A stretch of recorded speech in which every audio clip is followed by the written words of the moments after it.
Good morning, my name is Jeneline Tumamak, and today I will be discussing the duties, responsibilities, and hand signals of officials in softball.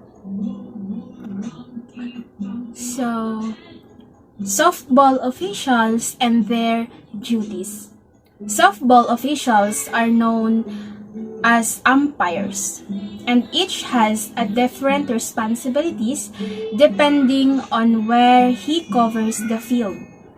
The umpires must ensure the rules of the game are followed and there is decisive winner and loser based on fair play and accurate calls based upon what happens in the game.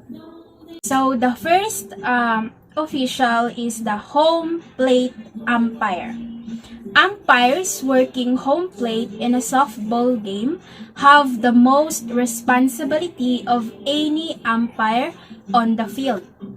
They must call every pitch a ball, strike or foul within the strike zone, which varies from batter to batter.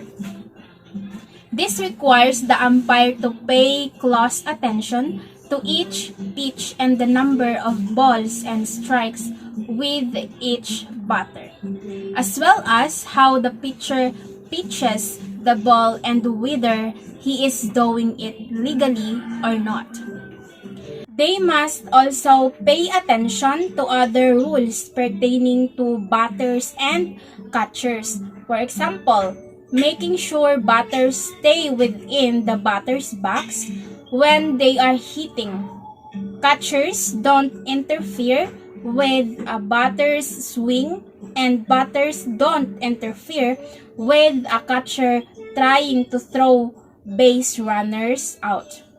The home plate umpire must also call base runners out or safe at home plate, which are also often game-deciding calls. The second is base umpires. Umpires are also assigned to watch each base from first to third. These umpires have a number of duties each inning, which entail watching each base and deciding whether runners are safe or out on plays at that base. First base umpires usually have the most challenging job of the three, as many close plays are made at first base. They must watch the base to see if the runner beat at attempted out and is safe, or if the throw beat them and they are out. This umpire must also watch base runners who are stealing bases and determine if they were tagged out, picked off, or if they made it to the bag before the tag was made. This umpire must also watch the pitcher to see if they are pitching legally. The third one is the line umpires. While these umpires are not always needed in smaller lega games, they are often hired to simply watch balls hit down the lines of the outfield and decide whether the ball is fair or foul. If the ball lands on or inside the white line, it is fair. If it lands outside the white line, it is foul. These umpires also have the final call on whether home runs bounce off the top of the wall or fair or not. Now, let's move on to the softball hand signals. So the first one is play ball. A wave to the pitcher using the hand that is closer to him or her. Play ball will also be announced. So this is the signal for the pitcher to throw the ball and start the game. The second is ball. For the ball, call, it is a verbally call that should be heard loud enough for the catcher and batter to hear. No signal issued, however, the plate umpire shall give the verbal call of ball and then add the number. Next is the fair ball.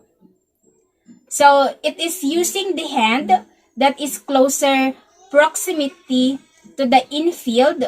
The umpire will point to the ball. He or she will also point towards the infield space with the other hand. So it means if it is not clear whether or not a ball has landed on fair territory, the umpire will have to wait till it sees all movement before declaring judgment. If the ball is considered fair, this signal will be presented. The next is home run. The signal is right fist rotating in a counterclockwise motion while raised. The umpire will also declare home run. What it means is the batter has hit the ball far enough to allow him to run back to home base, having run through the first, second, and the third bases as well. Next is foul ball. The dead ball signal. Two palms raised and facing outwards at either side of the body will be shown along with a call of foul ball. What it means is that when an action on the field is deemed illegal, the ball will be called dead. The next is strike out. Beginning with both hands in front of the chest, the umpire will raise his or her right hand to face the ear.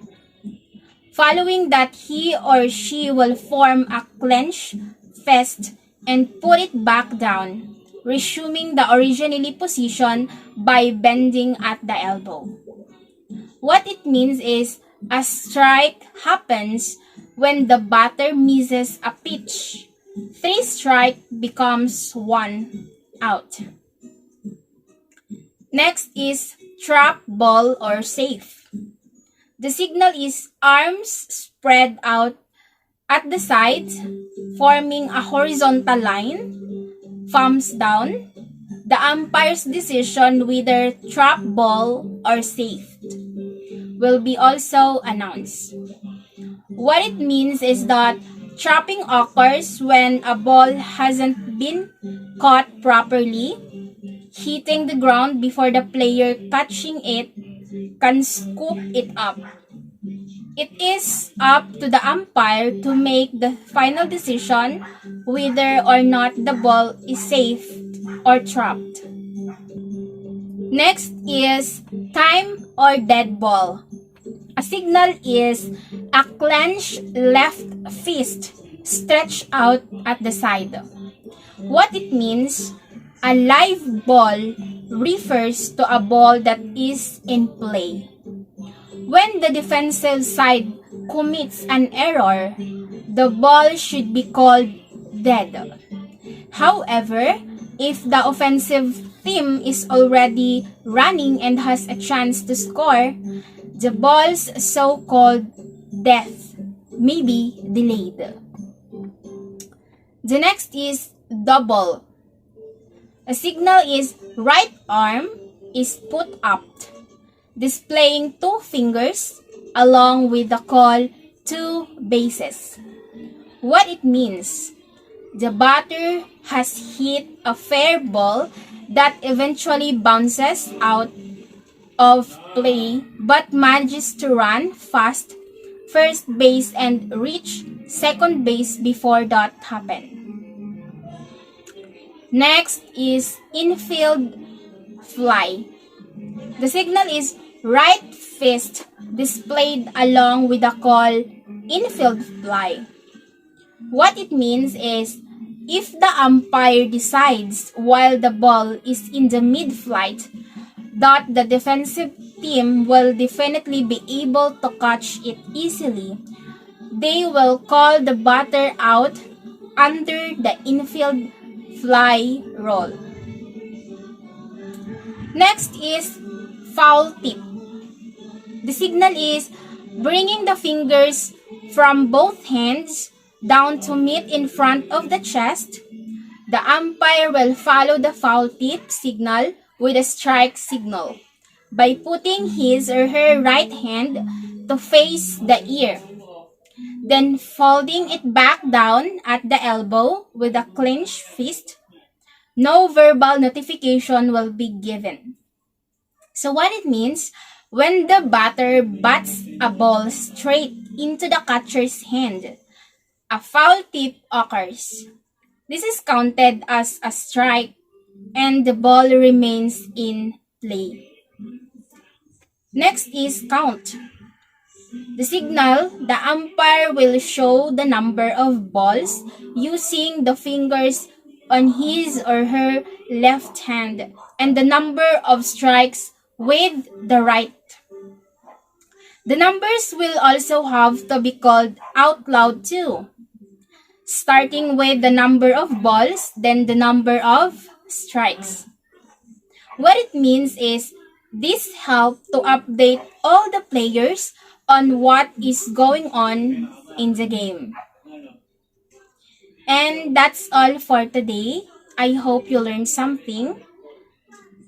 And this is Channeling to Mama once again. Thank you.